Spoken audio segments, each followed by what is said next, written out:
Esse é uma cápsula e nós vamos falar agora sobre a PEC das prerrogativas, que foi aprovada ontem em primeiro e segundo turno na Câmara. Tá? Ainda não foi para o Senado, porque ela ainda tem que votar os destaques. Deve continuar a apreciação dos destaques hoje, mas não se espera nenhuma mudança e o envio imediato para o Senado logo em seguida. Vamos entender esse caso aqui. Tem muita gente criticando, muita gente, olha que absurdo, os deputados votaram a PEC da blindagem que proíbe eles de serem processados, e você vai ver aqui, eu vou mostrar para você que é muito menos do que isso, tá? A PEC, de fato, dificulta o processamento de deputados pelo STF, mas exatamente porque o STF estava abusando desse direito para ameaçar deputados. Então vai ser um pouco mais difícil, é verdade, mas não tem nada de blindagem completa, de ser proibido processar deputados e senadores e coisa e tal, e foi votado com uma ampla maioria, inclusive com o apoio do PT. Vamos entender esse caso aqui. Essa notícia foi sugerida por Umpa Lumpa da Fábrica de Vento Estocado, tem que construir uma estátua do Peter e várias outras pessoas. Obrigado aí ao pessoal que sugeriu notícias lá no nosso site, no visãolibertaria.com, e obrigado a você que está assistindo o nosso vídeo. Se você gosta do nosso conteúdo, por favor, deixe o seu like e se inscreva aqui no canal, né? Pois bem, aqui ó, a Câmara aprovou em segundo turno o texto base da PEC das prerrogativas, que é a PEC 3 de 2021, que, olha só, é o que eu falo para vocês, esse era o planejamento desde o início. Quando teve o final das férias lá de julho, né, a ideia era exatamente isso, votar primeiro as PECs e depois votar a anistia logo em seguida. Por que votar a PEC primeiro? Porque a gente sabe que votar a anistia vai desagradar o STF. O STF estava usando exatamente a questão dele poder processar deputados e senadores para pressionar esses deputados e senadores a votarem contra a anistia. Então é preciso aprovar a PEC antes para poder aprovar a anistia em seguida e resolver esse problema do Brasil de uma vez por todas, né? Agora, e foi isso que foi feito, né? Tem gente criticando, dizendo que não, que agora a anistia vai ser fraca, que não vai ter anistia, que não sei lá, que não vai ter Bolsonaro na anistia. E eu vou falar sobre a questão da anistia em outro vídeo, tá? Mas o problema é que isso já era. É lógico que o governo vai tentar barrar a anistia. Todo mundo sabe que vai tentar barrar a anistia. Eu acho que não vai conseguir. Tem votos mais do que suficientes. A PEC passou com muita folga, 344 votos contra 133, ou seja, muito tranquila a votação, foi votada em primeiro e segundo turno, já só não votaram os destaques ainda, que vão votar hoje, e em seguida devem votar a urgência do projeto de lei da anistia, né? Enfim, mas afinal, o que é isso, né? É lógico, a esquerda está reclamando pra caramba, PEC aprova blindagem que protege parlamentares de processos.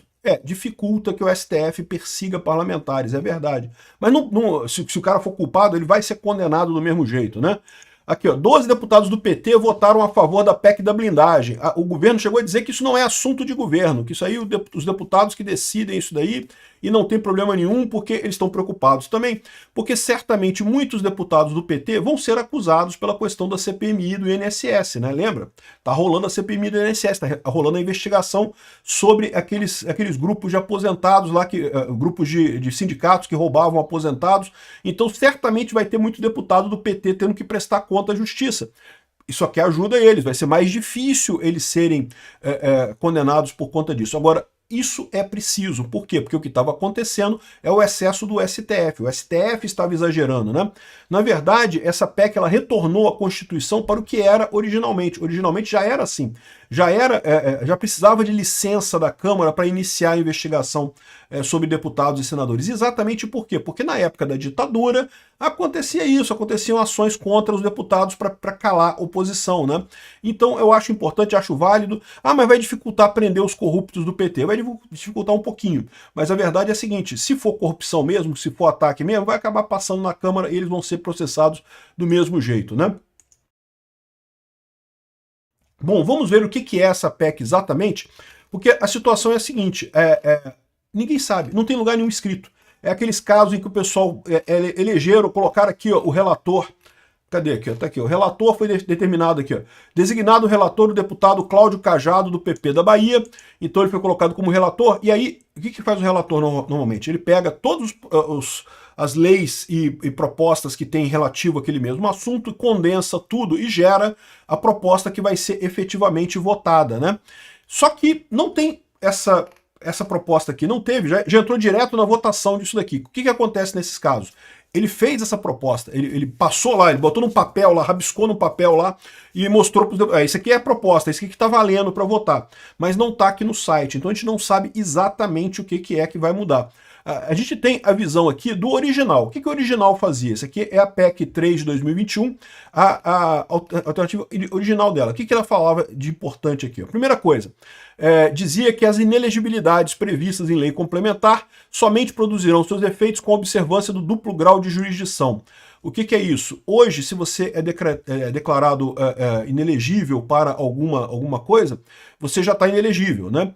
Na próxima eleição. E aqui exige que tenha um duplo grau de jurisdição, ou seja, tem que ser julgado por pelo menos 2 tribunais. Isso é um problema, porque, por exemplo, no caso do Bolsonaro, ele foi tornado inelegível pelo TSE, mas não foi votado ainda pelo STF. Então, nesse caso aqui, se for aprovado desse jeito aqui, Bolsonaro está elegível para a eleição de 2026, tá? De novo, eu não tenho como saber se é isso aqui que eles aprovaram mesmo, porque tem tanta coisa, tanta mudança que fizeram que não dá para saber, mas é uma coisa positiva? Eu acho que é, né? O problema do Bolsonaro é que agora ele foi condenado pelo suposto, entre aspas, crime de golpe de Estado do Alexandre de Moraes, e isso tornaria ele inelegível por este outro motivo. Mas mesmo nesse caso, precisaria de julgamento em duplo grau de jurisdição, precisaria de mais um segundo julgamento para poder dizer que ele é inelegível mesmo, né? Então essa é uma mudança que eles fizeram aqui. É justo isso? Olha, não deixa de ser justo, tá? Porque, de novo, quando você vê a situação em que o judiciário está atacando as liberdades políticas dos deputados, dos senadores e de presidente da República e de outras pessoas, é interessante que você tenha essa garantia de ter mais de um grau de jurisdição. O Lula teve. O Lula foi condenado em 3 graus de jurisdição, né? Bom, aí outra coisa que vem aqui é dizer que aplica-se aos deputados estaduais a mesma lógica dos deputados federais. Isso aqui é só uma observação, porque há uma dúvida se aplica isso daí, né, para os deputados estaduais também, e ele está dizendo aqui que está colocando na Constituição que se aplica, né? A principal mudança vem aqui no artigo 53, que diz que os deputados e senadores são invioláveis civil e penalmente por quaisquer das suas opiniões, palavras e votos, cabendo exclusivamente a responsabilização ético-disciplinar por procedimento incompatível com o decoro parlamentar. Então, qualquer coisa, o caso do Daniel Silveira, que ele falou coisas absurdas, a única coisa que caberia ali seria o processo na Comissão de Ética da Câmara, né? Então aqui, ó, se você olhar aqui, o primeiro ponto é a questão do artigo 14, da soberania popular e coisa e tal, que fala aqui no artigo 9, ó, lei complementar estabelecerá outros casos de inelegibilidade, prazos de cassação e coisa e tal, e aí eles colocaram um artigo maior para dizer que tem que ter o segundo grau de jurisdição, né? Artigo 53, aqui diz, ó, os deputados e senadores são invioláveis civil e penalmente por quaisquer de suas opiniões, palavras ou votos. Então isso já tem hoje, né? Aí estão mudando esse artigo 53 para dizer que só vai ser punível na comissão ético-disciplinar.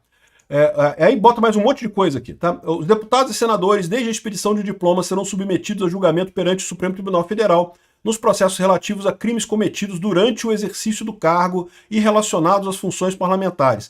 O que está dizendo isso? Que crimes que foram cometidos antes ou que não tenham a ver com as funções parlamentares não seriam julgados pelo STF.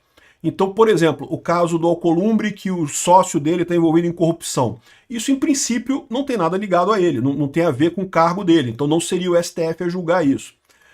Desde a expedição de diplomas, os membros do Congresso não poderão ser presos, salvo em flagrante delito por crime cuja inafiançabilidade esteja prevista na Constituição. Então, repara, não apenas está dizendo que não pode prender por crime inafiançável, mas que o crime inafiançável tem que estar previsto na Constituição, não em lei, tá?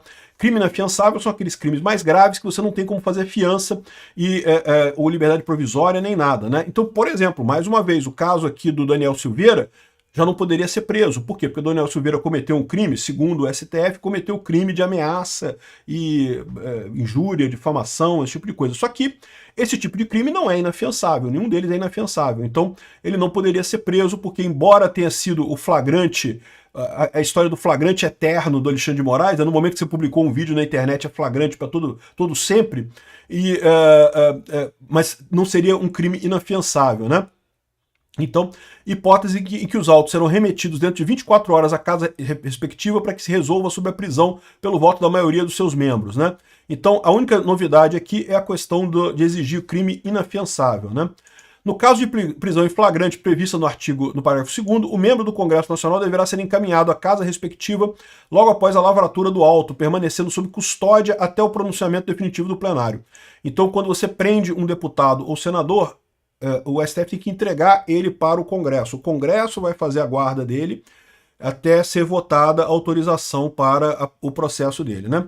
Mantida a prisão, o juízo competente deverá promover em até 24 horas audiência com a presença do custodiado e sua defesa técnica e coisa e tal, oportunidade em que deverá relaxar a prisão, conceder liberdade provisória ou, havendo requerimento do Ministério Público, converter a prisão em flagrante em preventiva, aplicar medida cautelar diversa do afastamento de função pública, etc, etc, né?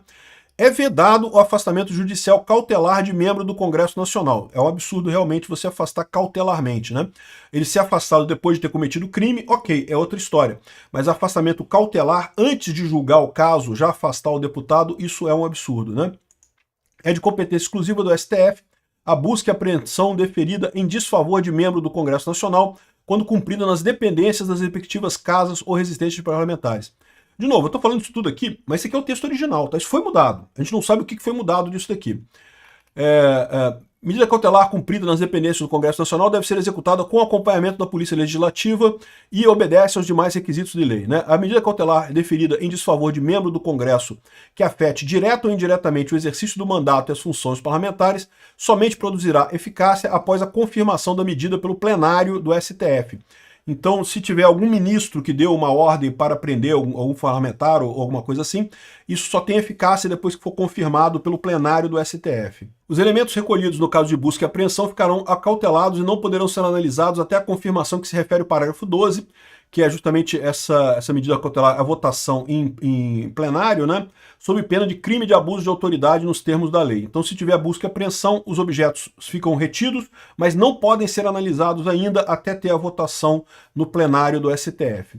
Então, ou seja, você vê que assim, não é que torna totalmente impossível processar parlamentares, só vai exigir a licença prévia, como era antes, né, na Constituição brasileira, né, como era originalmente na Constituição brasileira, só está se restaurando isso. Então, acho uma PEC boa, não vi grandes problemas disso daqui e acho importante nesse momento em que o STF está justamente usando esse poder absurdo para intimidar o Congresso. O Congresso e o STF e o Executivo, Legislativo e Judiciário, devem ser poderes equalitários, não pode ter um poder acima dos outros. E o STF está fazendo exatamente isso, está usando o poder de prender deputados e senadores para subjugar o Congresso. A esquerda está vendendo isso como, agora virou bunda lelê, que não vai ter mais processo contra deputado. Que é falso, é lógico que vai ter processo contra deputado, só vai evitar o excesso do STF. Excelente essa PEC da blindagem. Agora vamos ver se aprova a anistia hoje. Isso é o mais importante de tudo. Lembrando que aprovou em dois turnos, né, na Câmara, e vai votar hoje os destaques, então deve acabar hoje, deve ser mandado para o Senado, tem que ser votado no Senado também, mas também tem maioria tranquila para votar lá no Senado também, tá? E como é uma proposta de emenda à Constituição, a validade é automática, ela não passa pelo Lula, não tem que ser vetado ou não pelo Lula, já vai automaticamente já estar valendo, né? É verdade, podem entrar com uma ação de inconstitucionalidade contra essa medida, tá? PECs podem ser inconstitucionais se elas forem contra o parágrafo 4º do artigo 60 da Constituição, que estabelece as cláusulas pétreas da Constituição. Em princípio, isso daqui não mexe em nenhuma cláusula pétrea, mas sabe como é que é, né? O pessoal lá no STF costuma ser criativo nessas horas, né? Vamos ver o que vai acontecer. Obrigado por assistir o vídeo até o final. Além de curtir, compartilhar e se inscrever no canal, considere se tornar patrocinador com valores a partir de R$ 1,99. Clique no botão Seja Membro abaixo para saber as condições e vantagens de patrocinar o canal. Mais informações sobre o nosso projeto, visite nossos sites indicados na tela.